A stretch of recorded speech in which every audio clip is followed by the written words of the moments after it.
Welcome to This Explainer. Today, we're diving straight into the hidden financial and psychological realities of mega events. We're going to unpack exactly what happens when you try to buy a so-called once-in-a-lifetime experience, like attending the World Cup. It's a genuinely fascinating look at the traps engineered to separate us from our money, and on the flip side, the quiet, almost invisible choices that actually build wealth instead. Let's get right into it.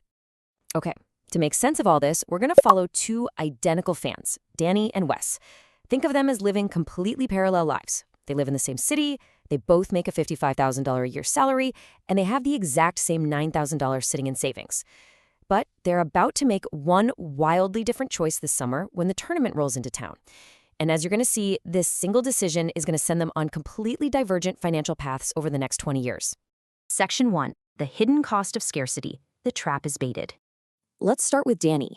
Danny makes the loud, exciting choice to attend the tournament. Boom, massive dopamine hit. His phone is lighting up with the envy of every group chat he's in. But let's look at the actual math here, because that ticket, it's a trap. Danny thought he was budgeting for a basic $60 ticket, but the tournament runs on dynamic pricing. This is a highly engineered system designed to basically suspend your normal financial judgment. By leveraging intense scarcity, those ticking countdown clocks, and peak demand, the machine easily tricks your brain into thinking the normal rules of money just don't apply anymore.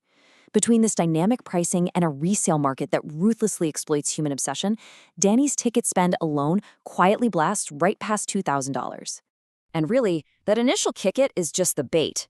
Now come the costs that nobody ever puts on their highlight reel. Remember, this tournament is stretched across 16 host cities.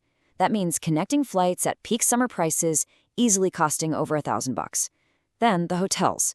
They read the assignment and they just triple their nightly rates, tacking on another $2,000 to $3,000. Finally, you get hit with a swarm of small stuff. The train rides, the $100 polyester jerseys, the outrageously priced stadium beers. None of it sounds crazy on its own, right? But stack it all up, and Danny's entire $9,000 budget is completely eaten alive. So how in the world does he actually pay for it? Well, his $9,000 in savings isn't going to cover all those inevitable overages.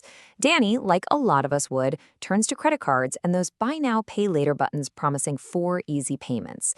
And just like that, he transforms a fun month-long party into a lingering debt subscription. A couple of $1,000s sitting on a card at 22% interest. Yeah, that keeps charging you rent long after the confetti is swept up. Now, maybe you're thinking, well, I'm safe. I'm just staying home. Hold on a second, because you need to watch out for the ambient spending trap. Even if you're firmly planted on your couch, these mega events light up betting apps where, spoiler alert, the house always wins. Add in those new streaming bundles you totally forgot to cancel and the sports bar tabs where you practically finance a new patio for the restaurant. You can easily drain $900 from your wallet without even noticing it leave your hand. This whole machine is built to extract money from everyone, whether it's loud or quiet. Section 2. The quiet power of compounding. The boring path. All right, let's check in on Wes. Wes takes his $9,000 and drops it into a total stock market index fund. Let's be honest, this is a deeply boring text message-free decision that requires immense discipline, while all his friends are posting stadium selfies. But if we track Wes's decision over time, the math becomes absolutely staggering. Assuming a 10% average long-run market return, that untouched $9,000 roughly doubles and then some by year 10. But here's the real kicker, this event happens every 4 years.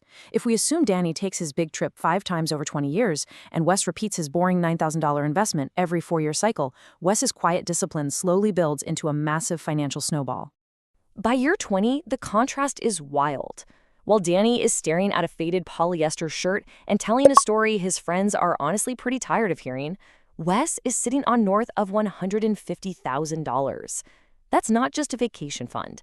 That is a paid-off car, a chunk of a kid's college tuition, or a massive dent in a mortgage, all hiding inside a decision that felt like literally nothing at the time. Moving on to Section 3, the value of a memory, the honest math. At this point, Wes's spreadsheet looks like the undisputed winner, right? But to fully grasp this, we have to recognize that the honest math actually cuts both ways. Danny isn't an idiot. Behavioral economics reveals a really stubborn truth. Money spent on experiences brings longer-lasting happiness than money spent on physical possessions. Things fade into the background, but memories, they do the exact opposite. They grow in value. Your brain naturally edits out the bad parts, the terrible sunburn, the delayed flight, that $12 warm beer, and leaves you with just the joy of the roaring crowd and those unforgettable moments. Experiences literally pay a completely different kind of dividend. Let's ground this in the specifics of the 2026 tournament. It's the first time it's on North American soil since 1994. There's 48 teams. Danny isn't just buying a soccer match. He's buying a one-time memory with his 7-year-old son, Leo. And look, there is absolutely no index fund on earth that pays the dividend of your child looking up at you years later and asking, "Dad, were you there?" Which brings us to Section 4, a better way to play, avoiding the trap. So what does this all mean? The actual trap isn't attending the tournament itself. The trap is allowing engineered scarcity and once-in-a-lifetime marketing to stop you from doing the math before you swipe your card. And what's crazy is that this cognitive blind spot scales all the way to the top. When host cities spend public money on stadiums for these mega events, convinced by the exact same marketing hype, research shows they see an average return of negative 38%. It's essentially lighting money on fire for a month-long party, just because the decision-makers refuse to count the true costs. Here's the secret. You don't actually have to choose between being the financed spender drowning in debt with a head full of memories or the pure investor sitting wealthy and bored on the couch. There's a third option, the rare intentional fan. This is the person who decides 2 years out to save cash on purpose. They buy just one group stage ticket, they completely skip the outrageously priced marquee final, and they still get to bring their kid and cement that lifelong memory. But the best part? They do it without the trailing invoice chasing them into next year. Look, neither Danny nor Wes is a fool. The only real fool is the person who never bothers to check the price tag before the countdown clock hits 0. So the next time you're being sold a once-in-a-lifetime experience, just hit pause, take a breath, ask yourself what else that money was quietly going to become. When it comes down to it, will you keep the decade or have the weekend? Just make absolutely sure that you are the one making the choice.